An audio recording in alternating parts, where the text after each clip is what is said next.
हाँ भैया, कैसे हैं आप लोग। आज मैं आपको पढ़ाऊँगा एक टाइम सेविंग कॉन्सेप्ट। मैंने कई बार बच्चों को एक क्लास में करते हुए भी देखा और भी बहुत जगह नोटिस किया है कि बच्चों को बीमारी है एक्स मानने की। बस कुछ भी समझ में नहीं आ रहा, एक्स मान लो। एक्स बहुत रेयर टू रेयरेस्ट केस में मानना है, वरना एक्स मानना नहीं है। एक उसी का मैं एग्जाम्पल ले रहा हूँ। आपने एक क्वेश्चन हमेशा अक्सर देखे होंगे, जैसे समझिएगा मेरी बात को। दो संख्याओं का योगफल दे रखा है 80, ठीक है। दो संख्याओं का योगफल 80 दे रखा है। उसमें ये बोल रहा है कि जो पहली संख्या है वो दूसरी से 20 अधिक है। जो पहली संख्या है वो दूसरी से 20 अधिक है। तो जनरल केस में जो स्टूडेंट करते हैं वो क्या करेंगे, अगर पहली संख्या 20 अधिक है तो इसको x मान लेंगे, है कि नहीं। तो ये कितनी हो जाएगी, ये हो जाएगी x + 20, और दोनों को जोड़ेंगे और बराबर दे रखा है 80। इसको x मान लिया, इसको x + 20 मान लिया। 20 ही तो ज़्यादा दे रखी थी, अरे बोलो। तो आइएगा इसे सॉल्व कर लेते हैं। x और x हो गया 2x + के 20 बराबर 80। तो 2x की वैल्यू हो जाएगी 80 - के 20, ठीक है। आगे देखेंगे तो 2x बराबर कितना हो जाएगा 60। तो x की वैल्यू आ जाएगी 30। 60/2 दैट इज़ 30। अभी भी आंसर आया नहीं है। वो दो संख्या है, बतानी कौन कौन सी थी। तो x बराबर 30 है, तो यहाँ मैंने माना था a की वैल्यू x + 20। तो कितनी हो जाएगी ये x + 20 मतलब 50, और यहाँ x की वैल्यू 30 मानी थी, तो ये 30 हो गई। तो तब जाके दो आंसर आए 30 + 50। अब उससे आगे वो सवाल को स्ट्रिंग्स अटैच कर देता है। एवरेज निकलवा लेगा, मल्टीप्लाई निकलवा लेगा, वो अलग चीज़ है, या परसेंटेज निकलवा सकता है। मैं आपसे कहता हूँ 1 step, 2 step, 3 step, 4 step, 5 step और 6वां वो स्टेप, ये सब लिखने की कोई ज़रूरत नहीं थी। एक कंपटीशन वाले स्टूडेंट को ये सब करने की ज़रूरत नहीं होती है। क्या समझिएगा, जो चीज़ से दिक्कत हो रही है उसको हटा दो। मैं इसको रफ कर रहा हूँ, ध्यान से देखना मेरी बात को, ध्यान से समझने की कोशिश करना। अगर ये आप समझ गए तो आपको बहुत ज़्यादा टाइम बचेगा अर्थमेटिक के अंदर। छोटे छोटे हैक्स हैं। ये वाली संख्या इससे 20 ज़्यादा है, अगर 20 ज़्यादा ना होता तो बराबर बराबर बढ़ती बात समझ में आ रही है कि नहीं। अगर 20 ज़्यादा ना होता तो बराबर बराबर बढ़ती बात।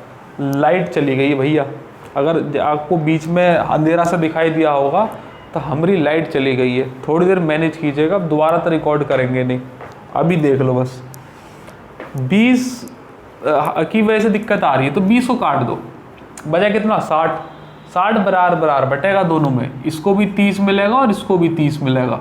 और कह रहा था कि ए को जो है 20 ज़्यादा दिए हैं, तो 20 ज़्यादा कर दीजिएगा। ई हो गया 50 और ये हो गया 30, बस ख़त्म हो गई बात समझ में आएगी नहीं। ये छोटी छोटी जो चीज़ें हैं एग्जाम में आपको बहुत आगे लेके जाती है। एक बच्चा जो एक्स मान के कर रहा है 5 स्टेप करेगा इसमें, और आप पहली लाइन में समझ जाओगे कि ये दे रखा है पार्टनरशिप हो, रेशियो इन प्रोपोर्शन हो, परसेंटेज हो, प्रॉफिट एंड लॉस हो, डिस्काउंट हो, पता नहीं कहाँ कहाँ ये सब चीज़ आती हैं। एक संख्या इससे 30 ज़्यादा, एक संख्या इससे 20 ज़्यादा, ऐसा आती रहती है। एक और मैं एग्जाम्पल लेके देख रहा हूँ, ध्यान से देखिएगा। एक और करेंगे, ये है x और ये है y। कह रहा है कि दो संख्याओं का जो योगफल है, ध्यान समझना मेरी बात को, वो 100 दे रखा है। ध्यान समझिएगा, दो संख्याओं का योगफल 100 दे रखा है, और जो पहली संख्या है वो दूसरी से 10 अधिक है। अब मैं x मान के नहीं कराऊंगा, अब x मान के आप खुद घर पे कर लीजिए। एक सवाल करा दिया, दूसरी जो पहली संख्या है वो इससे 10 अधिक है। 10 की वजह से ही तो दिक्कत है, 10 को हटा दो, हटा दिया तो कितने बचे मेरे पास, -10 कर दिए, बचे 90। ये बराबर बराबर बटेंगे दोनों में, तो इसको भी 45 दे दीजिएगा, इसको भी 45 दे दीजिएगा। बात समझ में आएगी नहीं। अब ए को 10 ज़्यादा मिले थे, तो 10 ज़्यादा मिले थे, इसका मतलब इसको 55 मिले हैं और इसको 45 मिला है, बस हो गई बात ख़त्म, है कि नहीं। एक और देखेंगे, ध्यान समझिएगा मेरी बात। दो संख्याओं का जो योगफल है वो दे रखा है 150।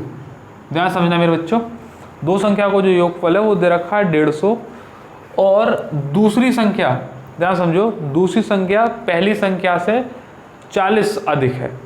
जो दूसरी संख्या मतलब y है वो पहली संख्या से 40 अधिक है। 40 अधिक है, 40 काट दो, क्या बचा 110। 110 बराबर बराबर बटेगा 55 और 55। बात समझ में आ रही है कि नहीं। और दूसरी वाली को 40 अधिक के 40 जोड़ दीजिएगा, तो हो जाएगा 5 और 4 11 और ये 55। बात हो गई ख़त्म। एक हो गया 115, एक हो गया 55। अब कंपटीशन एग्ज़ाम में आप ऑल इंडिया के किसी एग्ज़ाम में बैठते हैं तो x मान के करना, वो भी इन सवालों को ज़्यादा शोभा नहीं देता है। कंपटीशन वाले स्टूडेंट का एक लेवल होता है, वो अपने लेवल से पेपर को सॉल्व करता है। पहले उस लेवल तक आओ तो आपका एटीट्यूड डेवलप होने लगेगा कि अच्छा इन सवालों को तो मैं ऐसा कर सकता हूँ। अब ये सवालों को पढ़ा बच्चा x मान को लग जाता है, लेबर वर्क करने में बड़ा ही मज़ा आता है। अब लेबर वर्क करने की ज़रूरत है जहाँ पर वो एग्जामिनर चाहे कि भैया यहाँ तो करो ही, यहाँ वो ये सोच रहा है कि आपकी सोच क्या है, वो ये चेक करना चाह रहा है। आइएगा एक और एग्जाम्पल देखते हैं, ध्यान समझना। दो संख्याओं को, इसको x और y को जो है दूसरा वेरिएबल ले लेते हैं m प्लस n। मैं आपसे कहता हूँ दो संख्याओं का योगफल 500 है। अरे बोलते नहीं हो, 500 है, और इसमें जो m है वो n से 150 अधिक है। अरे बोलते नहीं हो, जो m है वो n से 150 अधिक है, तो 150 अधिक है, तो 150 को मारो गोली, 150 काट दीजिएगा, इसमें से कितने बचे? आप कहोगे सर 350 बचे। 350 बोले तो 175 175 बट जाएंगे दोनों में, 175 ये 175, और m 150 ज़्यादा था तो 150 से एक्स्ट्रा दे दीजिएगा। 5 7 5 12 2 और 1 3 और 175, बात हो गई ख़त्म। मतलब m के 325 हैं, n के 175 हैं, बात हो गई ख़त्म, है कि नहीं? ये छोटे छोटे हैक्स हैं जो आपको एग्जाम में बहुत आगे लेके जाते हैं। आप जब भी ऐसा सवाल आया करें तो तुरंत जितने भी एक्स्ट्रा है या कम है उनको हटा दीजिएगा, और बचे कुचों को बराबर बराबर में बांट दीजिएगा। ऐसा नहीं है 2 पे ही लगता है, 3 पे नहीं लगता, 3 पे भी लग जाएगा, 4 पे भी लग जाएगा। जितने भी एक्स्ट्रा है उन्हें हटाते चलो और बचा कुचा बराबर कर दीजिएगा। बात समझ में आएगी नहीं? चलेगा, आज के लिए इतना ही रहने देते हैं, या एक एग्जाम्पल और दे दूँ आपको कि नहीं? चलो आज के लिए इतना ही रहने दो, बाकी फिर किसी और मुलाकात होगी, क्योंकि लाइट चली गई है, शायद पता नहीं अंधेरे में दिख भी रहा होगा या नहीं दिख रहा होगा, फिर मुझे दोबारा शूट करना पड़ेगा। ठीक है, जब तक के लिए अपना ख्याल रखिएगा, फिर किसी रोज़ मुलाकात होगी इन छोटे छोटे हैक्स के साथ। ठीक है, चलिएगा भैया, थैंक यू।